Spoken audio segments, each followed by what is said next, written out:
un fast grower aujourd'hui n'est pas, on va dire, censé rester fast grower toute sa vie. Donc, l'entreprise qui est aujourd'hui fast grower, c'est une entreprise en pleine croissance, mais cette croissance-là n'est pas éternelle, n'est-ce pas?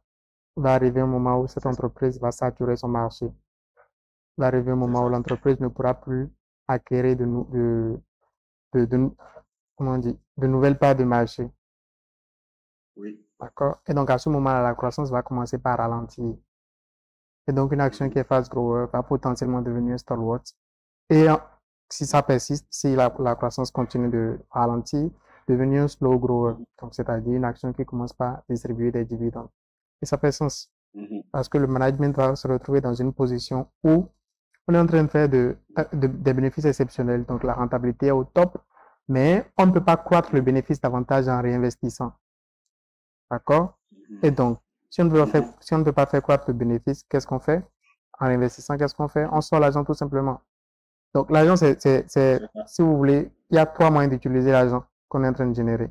Soit Mhm. l'argent qu'on génère, on remet ça dans l'entreprise, c'est du réinvestissement. Objectif, faire croître le Mhm. bénéfice.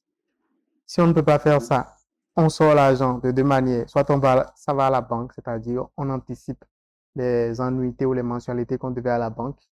D'accord? Puisque maintenant on Mhm. a du cash, on peut faire ça. Ou Mhm. bien, on donne l'argent aux actionnaires tout simplement. Et ça, les dividendes. Mhm. Donc, le C'est management ça. a toujours ces trois alternatives-là en tête et évalue. Mhm. Je dis ces trois alternatives-là. Il y a encore une quatrième alternative qui est très peu populaire sur la BRVM, c'est les buybacks, les rachats. Donc, si l'action est très décotée sur Mhm. le marché, le management peut décider qu'avec Mhm. l'excédent du cash flow qui a été généré, de racheter les actions qui sont Mhm. décotées là, justement. Mais sur la BRVM, c'est très, très Mhm. peu populaire. Si je ne me trompe pas, ça n'a jamais été fait sur la BRVM. Donc, c'est pourquoi je dis juste les trois premiers. Ok. Donc, remettre dans l'entreprise, Ok. remettre à la banque ou remettre aux actionnaires. Et donc, une entreprise dont la croissance va littéralement ralentir, va devenir un slow grower, donc va commencer par sortir l'argent, c'est-à-dire remettre l'argent aux actionnaires, payer les dividendes. Donc, voilà Mhm. comment, avec un fast grower, vous vous retrouvez avec une action à long terme qui paye des dividendes conséquents. Parce que les dividendes, ça vient des bénéfices. Et si vous avez gardé l'action 10 ans, 15 ans, en ces 10 ans, 15 ans, le Mhm. bénéfice a eu le temps de croître exponentiellement. Et donc, les dividendes que vous allez recevoir dans 10 ans, dans 15 ans, bah, ça n'aura littéralement rien, mais ça n'aura rien à voir avec ce que vous recevez là tout de suite. D'accord? C'est ça. Et C'est ça. c'est dans ces 10 ans, 15 ans là que les gens voudront acheter ces actions-là. Mais dans ces 10 ans, 15 ans là, Mhm. quand ils vont acheter ces actions-là, ils vont l'acheter à un prix qui sera autour, enfin, qui va leur permettre d'avoir un dividende yield autour des 7% qu'on a là actuellement. Donc, la moyenne. Ouais. Alors que vous, C'est aujourd'hui, ça, c'est ça. si vous l'achetez aujourd'hui, Mhm. vous l'aurez eu à un prix dérisoire comparé à ce que ce sera dans 10 ans, 15 ans. Je ne sais pas si Ça, vous c'est voyez vrai. mon point. Oui, oui. Je vois, je vois. Absolument. Je vois. Je vois. C'est-à-dire qu'en résumé, lorsque vous gardez l'action, si justement l'entreprise se trouve dans la catégorie fast grower, bien sûr, Oui, lorsque tu gardes l'action, entre-temps, dans 10 ans, va monter en chose, en plus-value. oui, Et en ce moment maintenant, l'action et l'entreprise va commencer, bon, puisque sa croissance a pris une décennie, mm, c'est normal que maintenant ça commence vraiment à baisser un peu. ouais, Et c'est en ce moment maintenant que l'entreprise va commencer à partager beaucoup de dividendes. ouais. Et c'est parce que puisque les dividendes que l'entreprise va partager dans 10 ans, c'est en fonction du prix de l'action dans 10 ans. Ben voilà, C'est ça? absolument. Maintenant, je dis absolument, mais ce n'est pas très exact. C'est vrai que ça a un rapport avec le prix, mais le management, en réalité, il Mhm. se fout du prix. D'accord? Ce que le management regarde, Mhm. c'est le bénéfice qu'on a généré. Parce que les dividendes, c'est toujours une fraction du bénéfice. Donc, c'est toujours un C'est ça, c'est pourcentage. ça.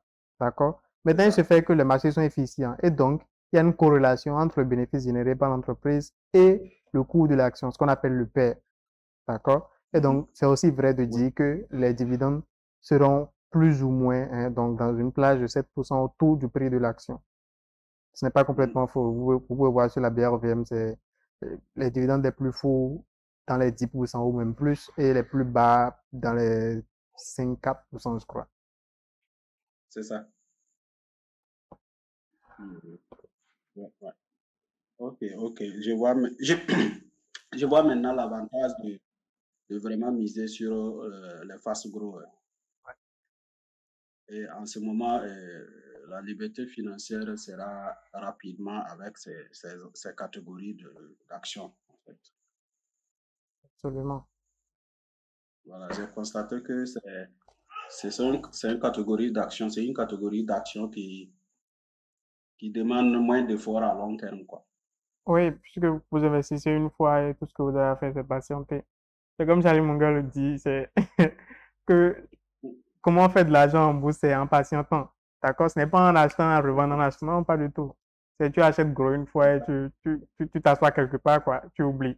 C'est pourquoi il y a des études qui ont été faites qui ont montré que les Mhm, portefeuilles les plus performants, d'accord, sur les bourses, hein, mhm. Oui, ce sont des portefeuilles de personnes décédées. ouais, C'est ouais, c'est des ouais, gens qui ouais. sont Ah morts oui, oui, et donc qui ouais, étaient ouais, dans l'incapacité technique d'opérer le portefeuille, d'acheter quoi que ce soit, de vendre quoi que ce soit. Et donc ces gens-là, mhm, ils ont été, si vous mhm. voulez, obligés par le destin d'avoir une perspective long terme. Parce qu'ils sont morts il y a 10 ans, le portefeuille est resté là à juste croître, composer. Vous voyez? C'est c'est- C'est pas un hasard, tout se c'est rejoint. pas, c'est pas bon à entendre, mais de côté point de vue financier, c'est intéressant. Ben voilà. Ouais, ouais, parce que ils ont la patience. La patience, c'est pour toujours. Ben voilà. Il n'y a plus le coût, il y a plus le coût de la vie qui les pousse à vendre pour gérer une situation. Exact. Rien. Ouais, ouais, ouais, ouais. Ok, ok, ok, ok. Vraiment, je capte maintenant. Je capte maintenant. Sinon, avant, mon esprit balançait, en fait, je me disais que, bon, une entreprise qui ne partage pas beaucoup de dividendes, comment ça va garantir une liberté financière? Parce que Mhm. la liberté financière, il s'agit de recevoir un montant sans rien faire qui peut gérer toutes les dépenses de l'année. C'est ça. Donc, je me dis, ah, mais pourquoi ne pas voir les entreprises de rendement, Mhm. de rente, Oui. qui partagent les dividendes? Là, ça pourra garantir une liberté financière, Mhm. sans penser automatiquement que les fast growers peuvent devenir des slow growers qui vont partager aussi des dividendes. Absolument. Ok. Donc, vraiment, j'ai bien compris. J'ai bien compris le scénario. Bon, ce soir, j'ai trois questions, hein. On a déjà répondu à une question. Oui. La deuxième question, est-ce que les droits d'attribution, parce que j'ai reçu les droits d'attribution des BOA, là, BOA Bénin, BOA Burkina. Vous Oui. m'entendez? Voilà. Est-ce que les droits d'attribution peuvent jouer sur la performance si je garde les actions qu'ils ont partagées là? Est-ce que si je garde ces actions-là, ça peut jouer sur la performance de mon portefeuille? Euh, alors, déjà, la question à se poser, c'est pour quelle raison vous avez acheté les actions? Est-ce que ces raisons-là tiennent toujours? Est-ce que vous avez une raison de vendre ces droits d'attribution-là? Parce que ces droits d'attribution-là, c'est des actions Mhm, en puissance qui viennent. D'accord? Si vous ne faites rien, ces droits d'attribution vont mhm. devenir des actions. Donc, si vous voulez les vendre, c'est peut-être que vous ne voulez pas avoir une position aussi lourde pour cette action-là. Et donc, la question qui se pose maintenant, c'est est-ce que les raisons qui ont fait que vous avez acheté cette action-là, les raisons tiennent toujours? Si elles tiennent, il n'y a pas de raison de vendre les droits d'attribution. Mais si elles ne tiennent pas, on peut comprendre que vous veuillez alléger cette position-là. Non, les raisons, c'est que, comme dans mes calculs, j'ai vu que BOA Burkina est fast grower. Si mes calculs ont été bien faits, quoi. Donc, c'est pourquoi j'ai toujours gardé et misé sur BOA Burkina aussi, pour garder ses actions, puisque pour moi, c'est un fast grower. Déjà, Burkina, vous avez calculé le CAGR Oui, oui. et il était de Je n'ai combien? plus. Oh, est-ce que je me rappelle encore? Je n'ai plus le chiffre en tête. Parce que la dernière fois, Je n'ai quelqu'un m'a fait le calcul et a partagé ça avec moi. Je crois qu'on était autour des 9% sur les 5 dernières années. Oui, effectivement, j'ai trouvé 0,09. OK. Quelques trucs. Donc, si on est à 9%, on est en dessous de 10, moi, je dirais que c'est un slow grower. Ouais. Oui, c'est vrai. C'est vrai. C'est vrai. C'est vrai. Effectivement, le critère, effectivement, c'est ça, c'est ça. Donc, c'est pourquoi bon, c'est pourquoi j'ai gardé en fait les actions de BOA Burkina dans le but d'encaisser les plus-values à long terme, quoi. Donc, quand j'ai reçu aussi les droits d'attribution, je me dis que est-ce que les différents droits d'attribution ne vont pas jouer sur la performance de mon portefeuille? Et je me posais cette question en fait.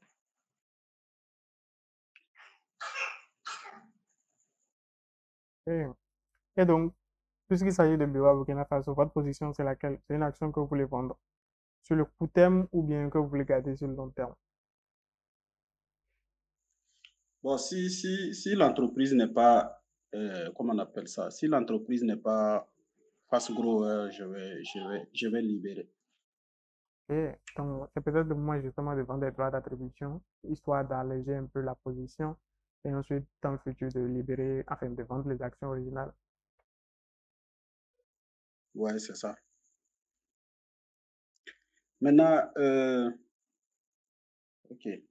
La troisième question. Dans mes trucs, j'ai vu que EcoBank CI est un fast grower EcoBank avec CI. calcul.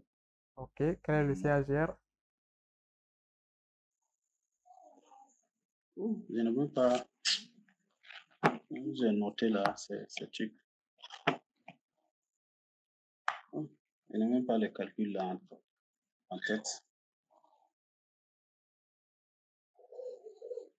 Je vais recalculer puis vous envoyer. OK. Et donc, quelle est la Je n'ai question? pas les calculs en tête. Donc, bon, je voulais avoir une confirmation quoi, entre BOA Benin, serveur et puis EcoBank CI. Est-ce que mes calculs, bon, quand j'avais calculé, je les ai gardés comme des fast growers. Donc, j'ai noté pour pouvoir vous demander après, pour voir si moi, mes calculs, je sais bien faire mes calculs. Et j'ai noté ces trucs-là comme des growers, en fait, fast growers, précisément. Est-ce OK. que... Donc, mais je ne crois pas que ça dépasse grower. Parce que fast grower, on a dit, par définition, il faut que le CAGR soit supérieur ou égal à 20%. Donc, toutes ces actions-là, aucune d'elles n'a un CAGR supérieur ou égal à 20%. EcoBank, je crois que c'est non. BOA Benin, non. Même Coris Banca actuellement est en dessous des 20%. Donc, je ne crois pas que les autres fassent mieux que ça. Oui, effectivement, effectivement j'avais calculé pour trucs, c'est 16. Ouais. Et, vous parlez de Coris, non? Oui. Oui, oui, c'est 16%. Là, je retiens ça. OK.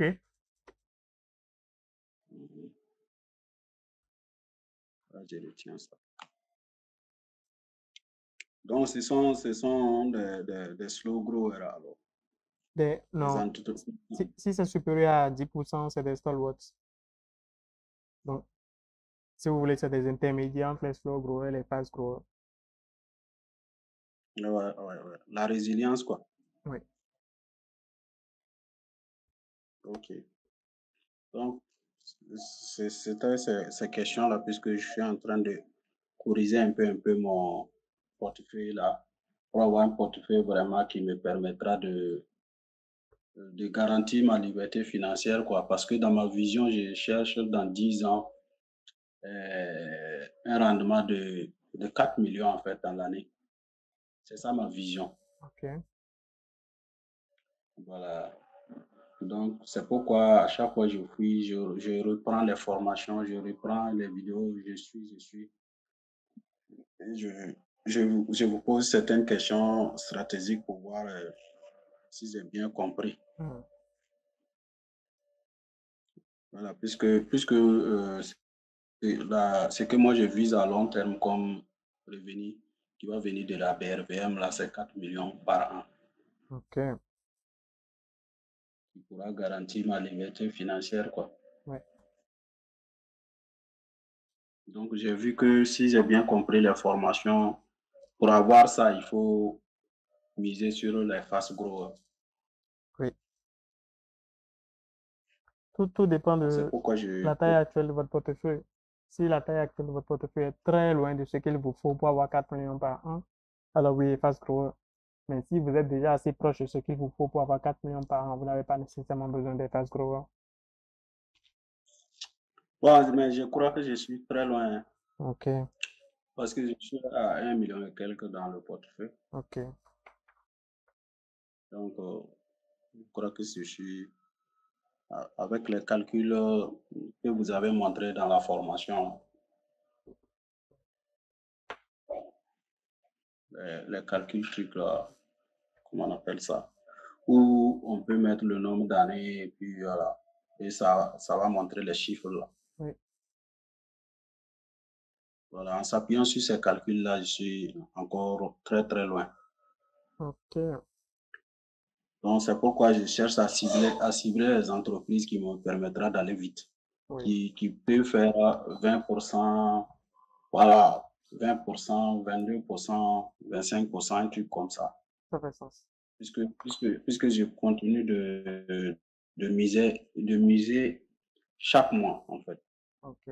Donc, l'objectif recherché, c'est de pouvoir faire au moins 20% en allant par an pour pouvoir, d'ici 2030, là, rentrer dans l'objectif. Ok. Donc, c'est pourquoi je cherche vraiment à corriger toujours mon portefeuille, enlever ce qui peut ralentir la progression et puis ajouter ce qui peut permettre d'aller vite. Voilà, un truc comme ça.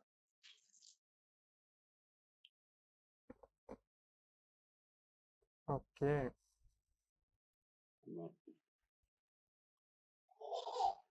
Donc, c'est ça la vision en fait. Et je comptais vous partager. Peut-être que vous avez certains conseils qui peuvent m'aider. Alors, donc, c'est vrai que les fast growers, là, actuellement, il n'y en a pas beaucoup sur le marché. Donc, le peu Oui, qu'on en a, il faut vraiment miser lourd dessus, quoi, vous voyez. Donc, ouais, c'est ça. vous êtes déjà sur la bonne piste, puisque depuis qu'on a commencé, vous ne parlez que des actions bancaires, effectivement. Les actions bancaires sont les actions qui ont la plus grande croissance sur la BRVM. Ouais, Donc, oui, c'est vraiment le sous-secteur enfin, le secteur qui devrait nous intéresser ici, c'est de la croissance qu'il nous faut. Donc, oui, vous êtes sur le bon chemin. Maintenant, c'est ça. il faut mettre un peu plus l'accent sur le calcul du CAGR. C'est un truc sur lequel il ne faut vraiment pas lésiner. D'accord? Ouais, Donc, ouais, une gestion des CAGR qui ouais, sont ouais, ok. strictement supérieurs ou égales à 20%. D'accord? Même Corisme, là, actuellement, avec les deux C'est dernières ça. années, est tombé légèrement en dessous. On espère qu'ils vont remonter la pente. D'accord? Maintenant, pas le Mhm, mhm. CAGR, il faut surveiller Ouais. l'endettement. Il faut surveiller que la banque en question n'est pas très endettée. D'accord? Parce qu'une chose est de faire Mhm, comment dire, cette rentabilité-là, mais avec quel niveau de leverage, avec quel niveau d'endettement. D'accord? C'est ça qui traduit la rentabilité. mhm, Si, avec moins de rentabilité, on peut avoir un niveau de rentabilité élevé, ça veut dire que nos activités sont très performantes. Mais si pour atteindre ce niveau de rentabilité, il faut s'endetter très lourdement, ça veut dire que c'est la différence en fait entre la rentabilité mhm. économique et la rentabilité financière. C'est L'entreprise doit C'est être ça. rentable économiquement avant d'utiliser du leverage pour booster la rentabilité, donc avoir une forte rentabilité financière. Donc, l'endettement aussi, c'est C'est un truc ça. très important à surveiller. OK. OK. OK. OK. OK. Maintenant, est-ce il y a, au niveau de l'endettement, est-ce qu'il y a un barème quand l'entreprise est endettée jusqu'à ce point-là? Est-ce que si l'entreprise, je prends un exemple, si l'entreprise est endettée jusqu'à à combien de millions ou à combien de milliards, c'est le plus truc. Est-ce qu'il y a un barème pour ça? Ou bien, bon, il n'y a pas de barème. Oui, dans la formation, il y a un barème qui a été précisé, mais ça, c'est plutôt pour les entreprises industrielles. Pour les banques, c'est un peu plus compliqué parce que les banques s'endettent vraiment beaucoup plus lourdement que les autres types de, d'entreprises. D'accord? Donc, pour les banques, je ne sais pas vous Oui, dire exactement quel seuil il faut surveiller. D'accord? Ce oui, que, une chose que vous pouvez faire, c'est de voir les entreprises les plus performantes du secteur. Donc, par exemple, puisque nous parlons des banques, il n'y a qu'à oui, voir oui. le niveau d'endettement de Coris Bank, des références de Coris Bank, Mhm, de Société Générale, et de fixer ça, donc le mhm, plus bas des deux, par exemple, de fixer ça comme barème, comme seuil. Et de dire une entreprise qui n'a pas mhm, ça comme niveau d'endettement, c'est qu'elle ne performe pas bien, c'est qu'elle s'endette beaucoup trop pour avoir le même niveau de rentabilité. mhm. Ok, ok, ok. Bon, là, on peut avoir un point de référence, quoi. Oui. Mhm. Ok, ok, ok, ok. Y a pas de souci. Je vais toujours commencer à faire mes mathématiques pour pouvoir vraiment bien corriger mon portefeuille. Voilà, j'avais réduit à 8. Mais est-ce que ma vision, vu que je vous ai partagé aujourd'hui ma vision, est-ce que c'est un bon nombre de lignes? Alors, vous avez 8 lignes, moi je vous recommanderais d'avoir beaucoup moins de lignes que ça. D'accord? Donc, la moitié peut-être. D'accord? Ok, ok, ok. Il n'y a pas de souci. Pas de Mais souci. il faut qu'en réalité, il faut que ce soit compatible avec votre profil d'investisseur. Donc, dans votre profil, quand vous avez fait l'exercice, est-ce que c'était dit que vous tolérez un portefeuille concentré? Oui, moi, j'opte pour ça, en fait. Ok, J'opte pour ça parce que ça, j'ai pas peur de risque, en fait. Moi, je suis comme ça. J'ai pas peur de risque. Moi, je cherche la liberté financière et je sais qu'il y a des hauts et des bas. Il y a des moments où c'est haut, il y a des moments où c'est bas. ok, Mais c'est la patience qui compte, en fait. ok. C'est de souffrir aujourd'hui pour pouvoir mieux vivre demain. C'est ça, C'est ça ma stratégie. c'est ça. Voilà, c'est ça ma stratégie. Ouais. Donc, c'est ça ma stratégie, au fait. Ok. Donc, en conclusion, les droits d'attribution, là, je vais me débarrasser de ça pour pouvoir avoir un portefeuille moins lourd en Ok. attendant en attendant de gérer les actions principales, quoi. Hmm. Il n'y a pas de souci. Pas de souci. Vraiment, merci beaucoup.